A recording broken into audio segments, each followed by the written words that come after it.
The following stories were written by Franklin W. Dixon. They are currently in the public domain and are archived in the Gutenberg Project at gutenberg.org. The Hardy Boys, read by Rob Young. Hello, this is Rob. Just a reminder, if you enjoy my stories, please give them a thumbs up and consider subscribing. It really helps the channel get discovered. Thank you.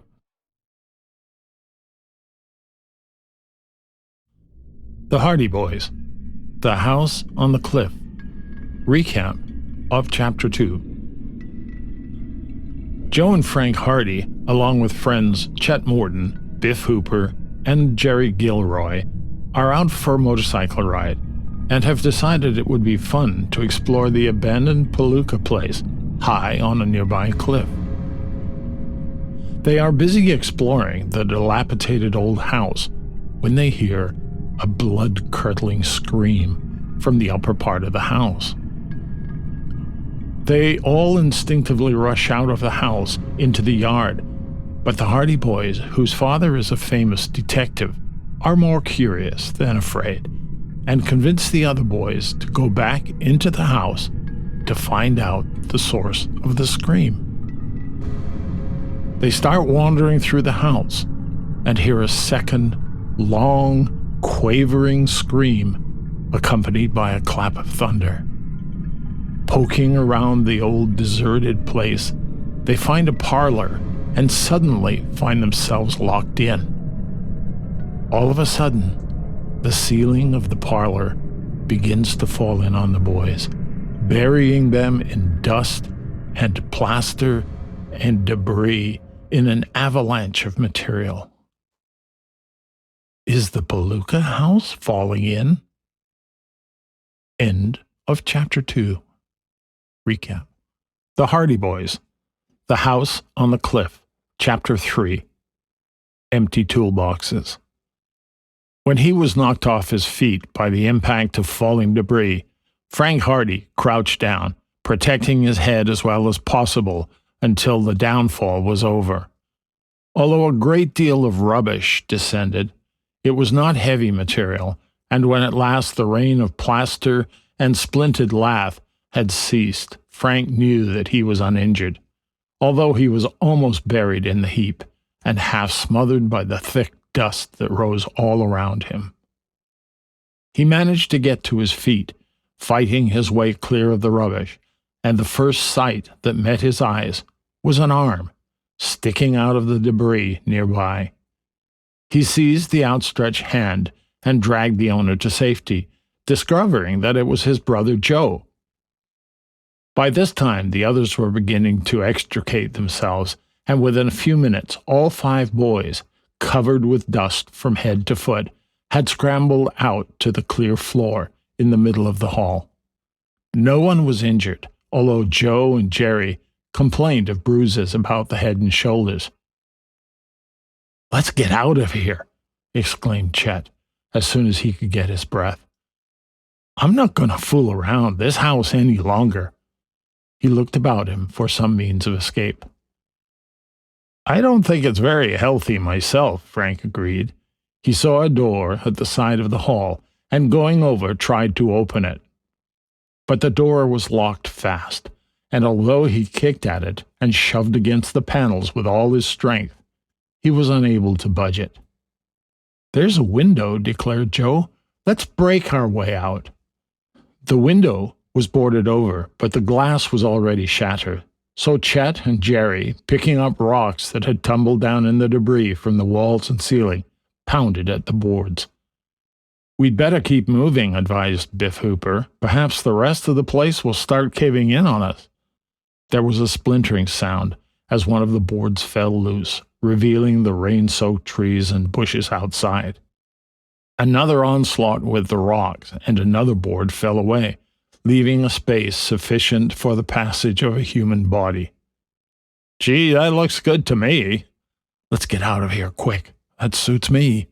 "Don't lose any time. This whole building may be coming down."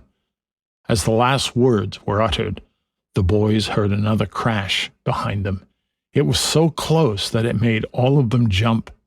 "Hurry up, everybody!" yelled Biff Hooper. "Can't get out any too fast," returned Jerry. "You said it," muttered Chet. One by one, the boys scrambled up on the windowsill and squeezed their way out between the boards, until at last all were standing outside the old house. The storm was still raging. Rain poured down in a drenching torrent. "Now let's get as far away from this place as we can travel," said Jerry. "Somebody is going to get killed if we stick around here much longer." He was pale with fright, and it was plain that the strange experience of the past hour had completely unnerved him. "That's the way I feel," agreed Biff Hooper. "I'm not a bit comfortable around here. Let's beat it." "I'd like to find out what is wrong with the place," persisted Frank doggedly. "You couldn't drag me back in there with a team of horses," objected Chet. "Let's clear out. I've had enough of it." "Come on," urged Jerry. "There's no use going back. The whole place will cave in on us if we aren't careful.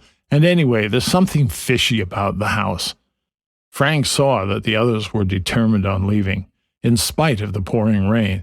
So reluctantly, he gave in, and the 5 boys hastened around the side of the house over to the shed where they had left the motorcycles. "We can at least stay in the shed until the rain goes over," he said. "Not on your life," declared Chet. "I'm going to put as much distance between little me and that haunted house as I can. That place gets on my nerves." And with that, he began tinkering with the machine, preparatory to starting it. Frank and Joe decided that no good would be served by arguing the matter, so they prepared to leave with the others, although they privately resolved to return to the Palooka place at the earliest opportunity to investigate the mystery of the house on the cliff more thoroughly. Jerry and Biff Hooper took their places, and in a few minutes the 3 motorcycles drove slowly out of the shed and across the yard toward the lane. It was then that they heard the laugh. From the haunted house came a harsh, mocking laugh that rang out in peals of derisive merriment. It continued for several seconds and could be heard quite plainly even above the noise of the engines and the drumming of the rain on the roof. Then it stopped abruptly. The boys looked at one another. "Did you hear someone laugh?" asked Frank, unable to believe his ears. "You bet I did," exclaimed Chet, "and that does settle it. I'm leaving here right away." "That was the most nerve-wracking laugh I've ever heard in my life," declared Jerry. "Let's get out of here, quick." "Somebody's playing a joke on us," Frank said angrily. "I'm going back." "Joke nothing. That place is haunted. Come on." And with a roar, Chet's motorcycle leapt forward as he headed down the lane towards the main road. Joe, after looking behind and motioning to his brother to stay with the party, followed him. Soon the 3 motorcycles were speeding down the lane, and from the haunted house came peal after peal of that same demoniacal laughter, as though mocking their flight. Then, as they rode on through the streaming rain, and the haunted house was lost to sight among the wet and sodden trees, the laughter died away. When they reached the main road, the boys turned their motorcycles in the direction of Bayport, and for more than 5 minutes the machines rocked and swerved as they sped along the muddy ruts. The boys were soaked to the skin, and water dripped from the peaks of their caps into their eyes. The rain poured down with redoubled violence, and the others could scarcely see Chet's machine through the misty downpour. Chet was making such good time back to Bayport that they found it difficult to keep up with him. Frank Hardy was still dissatisfied. He had really wanted to remain behind and probe the mystery of the house on the cliff further. He held no stock in the ghost theory. The shrieks and the mocking laughter, he was sure, were of human origin. But what could have been the motive? It may have been that some boys had been in the house when they arrived and had simply seized the opportunity to play a joke on them. In that case, he muttered to himself, the story will be all over the Bayport High School by Monday, and we'll be kidded within an inch of our lives for running away. We should have stayed behind. Something told him, however, that this was no ordinary schoolboy prank.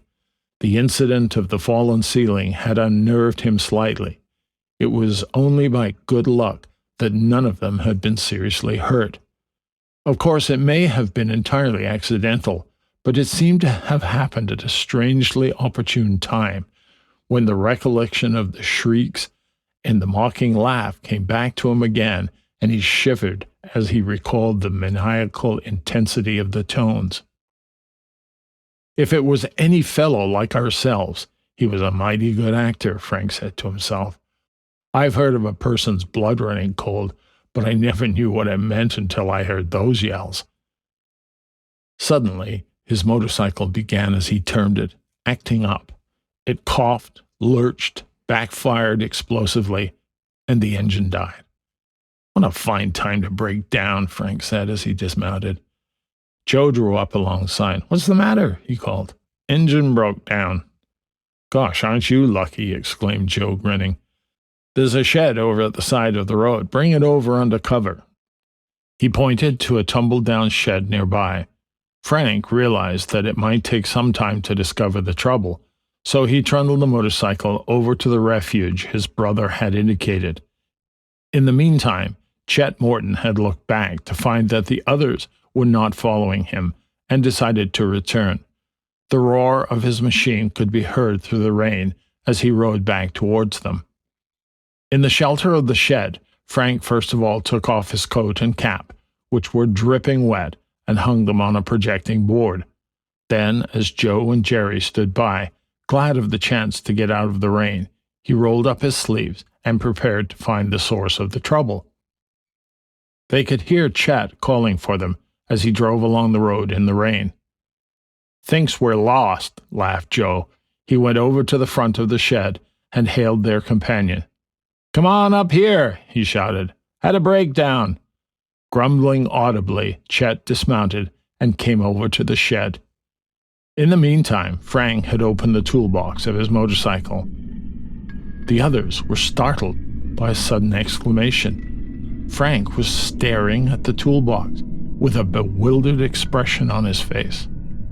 My tools, he exclaimed. They're gone. The other boys crowded around. The toolbox was empty. Did you have them when you left Bayport? Asked Joe. Of course I did. I never go anywhere without them. Who on earth could have taken them? You can have mine, offered Joe, going over to his motorcycle. He snapped open the toolbox on his machine and then gave a shout of astonishment. Mine are gone too. End of chapter. Hello again. I hope you are enjoying these adventures with the Hardy Boys, Joe and Frank and their friends. Check back often, as I will have another chapter very soon.